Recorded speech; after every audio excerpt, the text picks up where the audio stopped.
Yep, I'm gonna just what's called like the journal day number 1 daily rant. Do's and don'ts, positive, goods and positive. Today's daily rant is brought to you by my cell phone that is not working.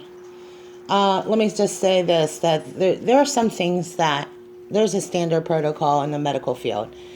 And there's things you can and can't do. And I'm going to go down a couple different directions with this. First, I want to say this.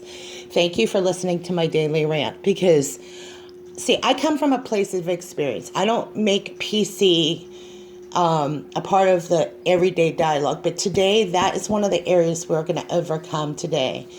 And I'm going to give you some examples of what's going on at every level, from working in a facility to an agency to working around people.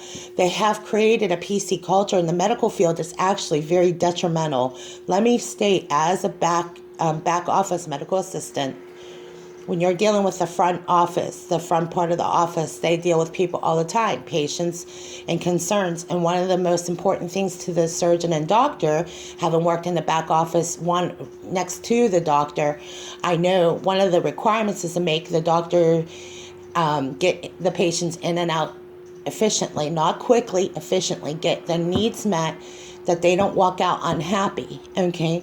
So as a medical assistant working next to the doctor, I'm not a nurse, but I'm not a CNA, okay? Because I'm working in a medical office facility. And as a medical assistant, there's things I see. I see some interactions with patients and sometimes front office, and some are very good and some very rarely are bad. Very rarely do I see a bad front office experience, but you will be able to notice that there are some people that just do not want to get along with anybody, and they make everyone struggle. They just go out of the way to be difficult. And I don't know if it's because they're personally just disgruntled, okay? But an ongoing relationship with a surgeon is important because you develop that relationship over a period of time, and you be able to control your medical progress, your recovery. And if you've just had surgery, there's some things, expectations of the patient and the expectations of the doctor. But obviously, the doctor's there to chart your progress. This is all back office stuff. So to me, as a medical assistant, I'm looking at a couple things. I know I have to do the test. I know I have to run some of them as an assistant. And that's what I'm trained to do. And I'm discussing this between the doctor and I. And the doctor tells me what I need to do, and then I go ahead and get it done. But when I'm dealing with a front office as a patient, now, with that said, let's switch. I'm a patient now, and I'm walking in there knowing what I have to do back in the background, knowing what kind of relationship get, and making sure that the exam room is clean and everything's sprayed down, and just for safety precautions, because that's what's required by law. These aren't things that any patient should expect that, right? But if I'm dealing with a front office and they purposely go out of the way to be difficult, then it's different. Because for me, I'm now the patient. And I have to look at both sides of this issue. So I'm going to leave it there. That was part of my rant because it goes to the next thing. Because this is what I've been confronted. And I always look at what I know. I have expectations. And they're not unreasonable expectations. It's not PC. They're just standard protocol. I've been in the medical field since I was 17. Okay, in and out of it for a long time. So I know what to expect from the doctors and surgeons, whether I'm in the front office and the back office. So with that said, and I've had a pretty good relationship with most of the doctors and most of the front office. Rarely do we ever have that one experience, but that one person keeps coming up for me, and that's why I created this rant. Okay, and that's as a patient, not as a medical assistant, but on both sides of that issue.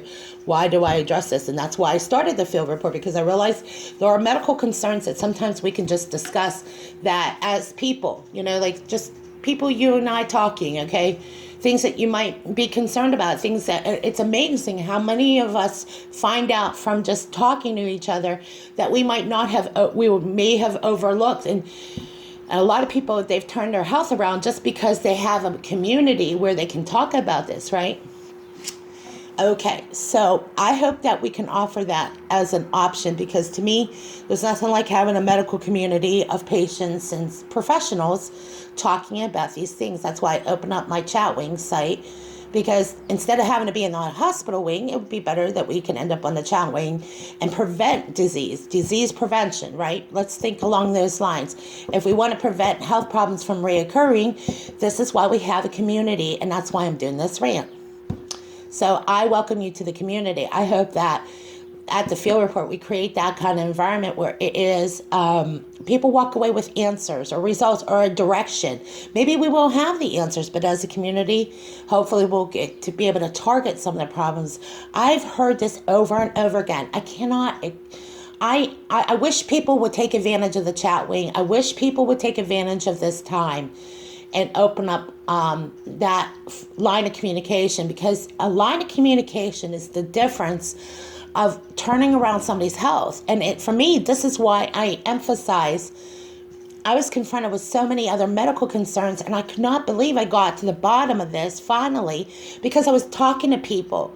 I was talking to people that maybe had similar symptoms, and before you know it, I was in the exam room, I was in and out of surgery, and I was recovering. And if it hadn't been just discussing this, I probably wouldn't even known.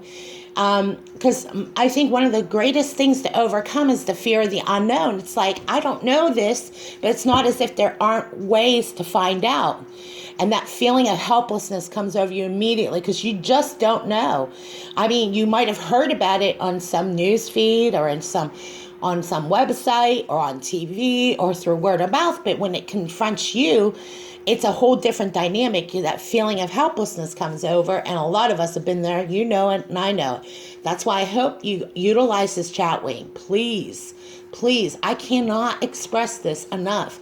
We have a wealth of information, and it's just going undone. And it bothers me because I know there's purpose in what we're trying to do. And I did not create the field report for just to do generic updates. I just want us to talk about how we can do preventative care instead of it being the opposite. Usually people don't end up doing something about it till they've been diagnosed with a health condition, acute chronic illness, and then they're doing damage control afterwards. So that's why I think this is so great. Okay, people can communicate, and you could talk to nutritionists, doctors, and they'll give you answers that maybe you wouldn't have had. And I'm not talking about going in the hospital, just general information. There's so many doctors and nutritionists and medical people that are blogging now that I just think it's awesome that they're willing to help outside of the doctor's office. You know what I mean? Some of them are paid seminars, but if you really want to learn, you're going to pay for the seminar. And I have no problem paying for a seminar. I've gone to several seminars and workshops, and I think it's so great because you walk away with a wealth of information. And I've seen it over and over again where we've gotten instant results, whereas before we had to go through this agonizing process. And there's some things you can't get around. Like there are some things that some tests require, exams and CAT scans and sonograms, and there's a lot of exams that you don't even have to really do if you do the right homework. That's why I said research, talk to other people, open up this community. The chat wing information's below. And that chat wing is for anyone who wants to just stir up a conversation about other things. But I like to concentrate it on issues like this. So I'm going to leave it there. Because it's a generic post, there's nothing elaborate here. I'm just having a conversation with somebody who might want to look into this. And there's a lot of other things. There's holistic medical results that a lot of people aren't even aware of. Like some health conditions, you can actually cure some of it without even having to take any kind of prescribed medication. There are actually answers to a lot of things. Some people, they just depend on medication, and they walk away with more problems. They want to believe that Big Pharma has the answers, and I just think that's foolish. It's not educated. There aren't answers. Some people aren't treating you can't treat all medical conditions just with a pill. There are real changes that have to be made.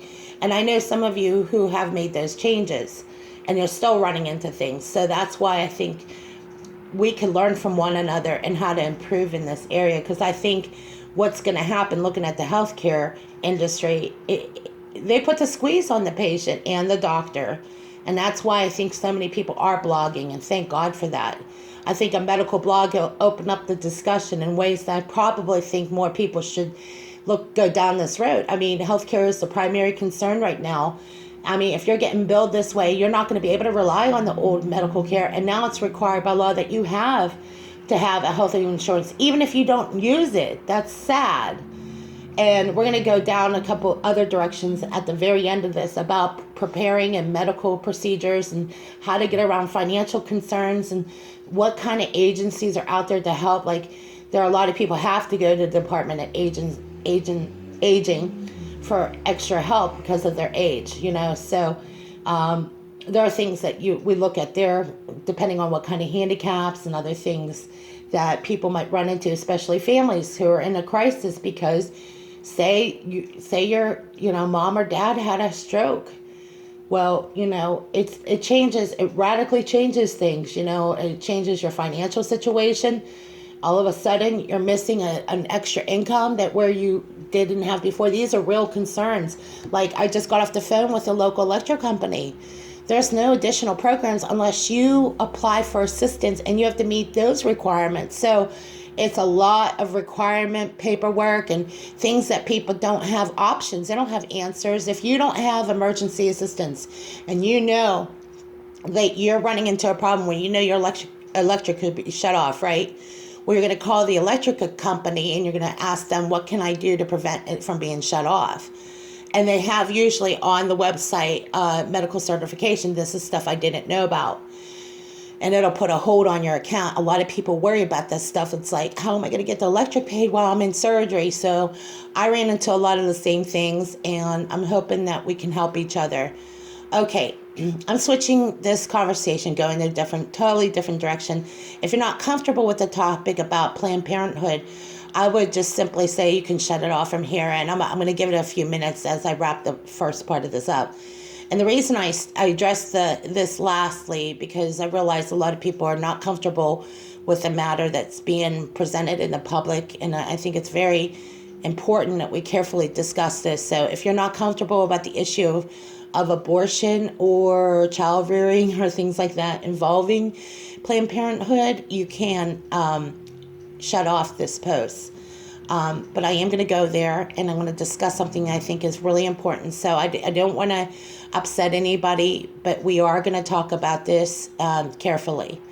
So if you have to excuse yourself, please do. Okay. Well, let's go to the topic about Planned Parenthood.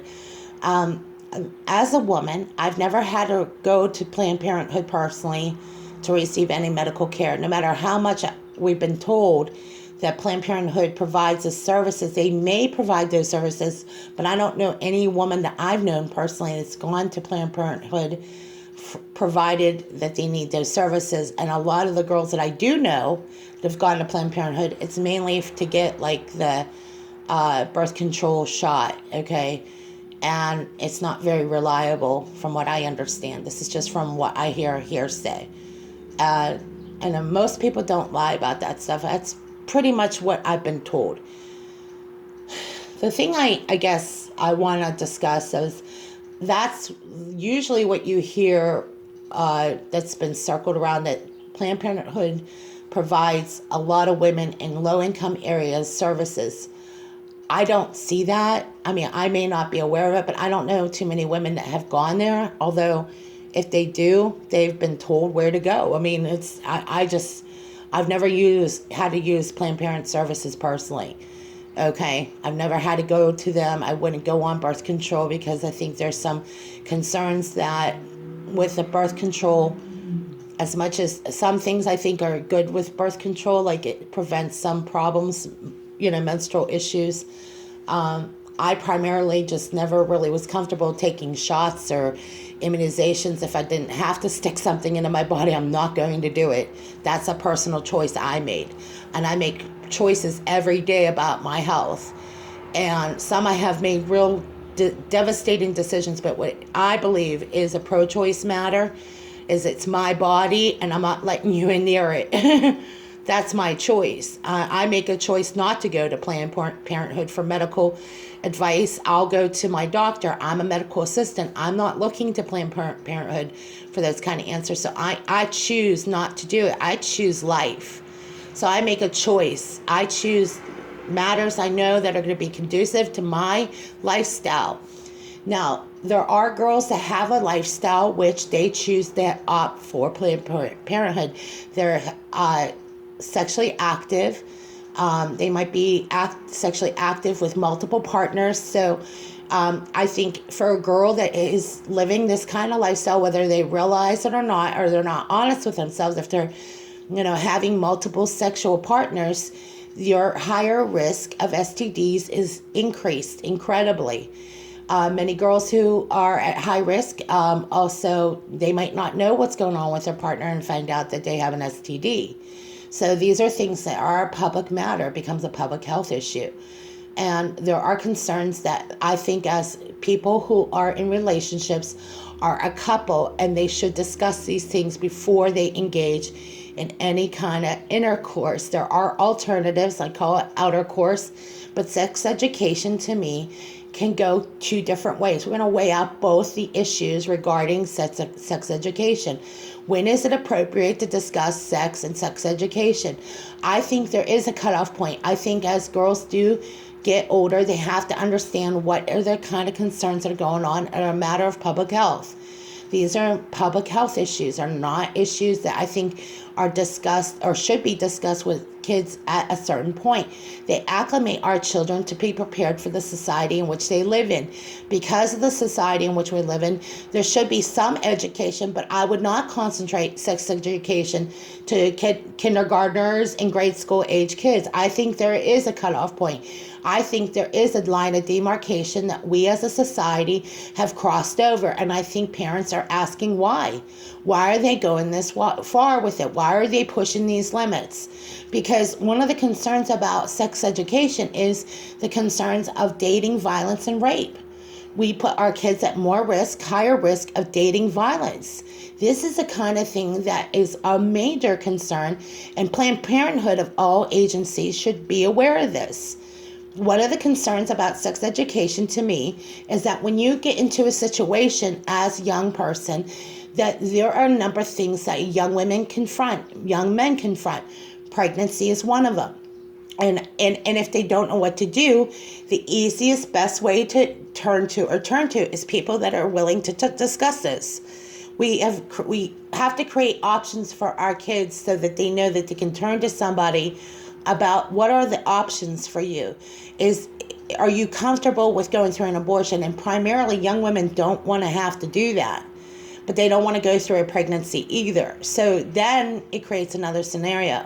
We got to be able to provide some options for young women and young men. And I think this is why they are putting laws in place now where you can have some pregnancy counseling, and we're not just single-handedly leaving Planned Parenthood as the only option. That's why there's pregnancy centers that are now discussing this. How do we talk about pregnancy to young people and provide better options other than Planned Parenthood? The options need to be made available to our school age and kids. We got to be able to compete in an environment where it's actually more detrimental to the kids not being educated about public health matters. This is not a liberal issue alone. This is everyone's issue. Many people say Planned Parenthood is the only place for it. That's why that is not true. There are pregnancy centers now building up throughout the United States that provide better solutions and women's health concerns that are being addressed in clinics. I created the field report because I realized we got to create an environment where young women can be counseled, no matter what their matters are, that the confidentiality is primarily the most important thing. Anonymity, your privacy, your protection is important. And that's what I believe the pregnancy centers are providing now. And then no longer do they have to stick with one option. To me, the one only option would be Planned Parenthood, and that's just simply not the case. There are pregnancy centers that are willing to help educate on public health and women's health too. And you don't hear that. All you hear is that Planned Parenthood's the only one that does it. Yeah, and it's also supported by taxpayers. And why is that? Do our legislators not understand the matters that women are confronting? Are they really pro-choice, or are they forcing us with a choice? To me, when you start taking taxpayers' money, it is no longer a choice. It's a form of saying, no, you don't have a say. It is required.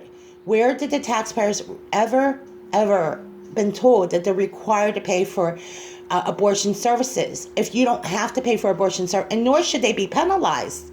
If you don't want to pay for someone's services, you shouldn't be penalized on top of it. That's absurd.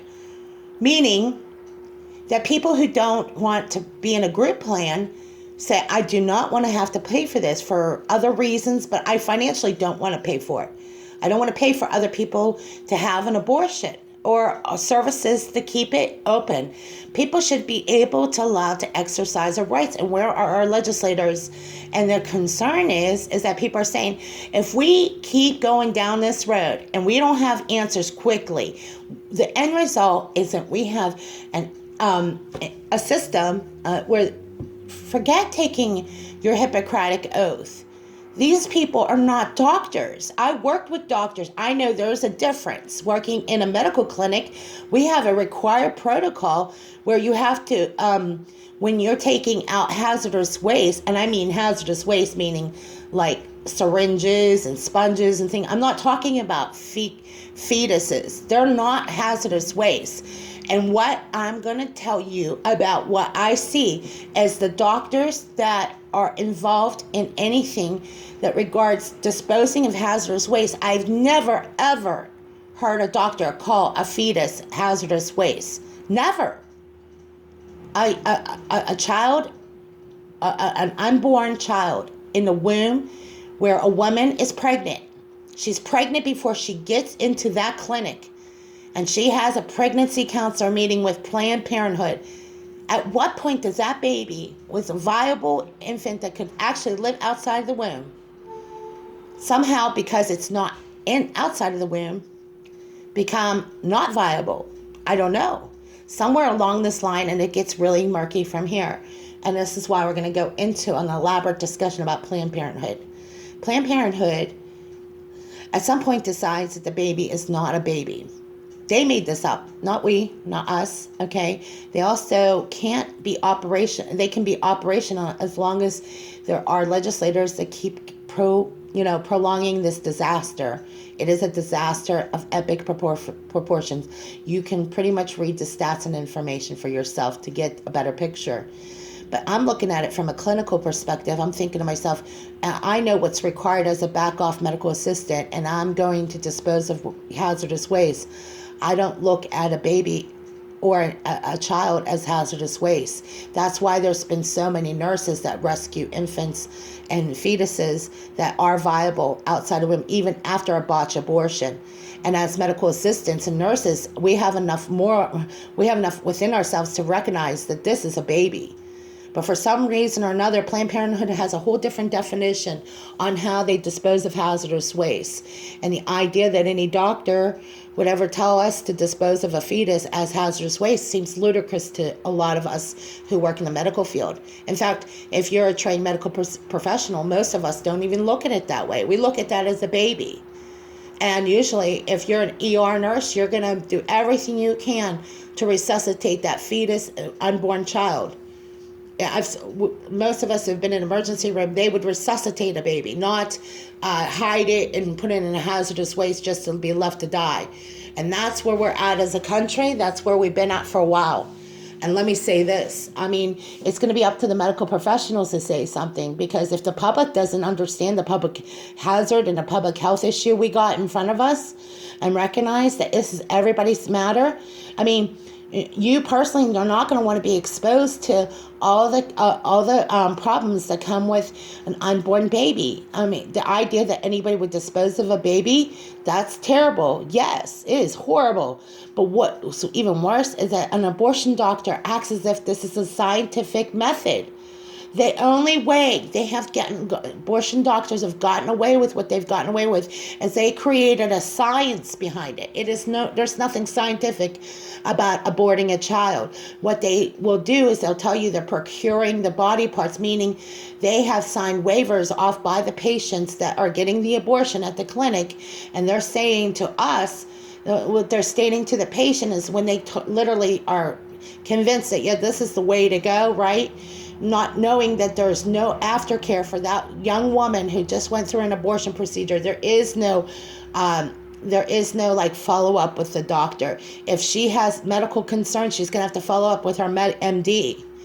And these women are going in there naive, not understanding the medical programs or facilities, that if they have a pregnancy or a botched abortion, who's to say that all the remaining things that were not taken out of her womb could actually cause her to go into like some kind of shock?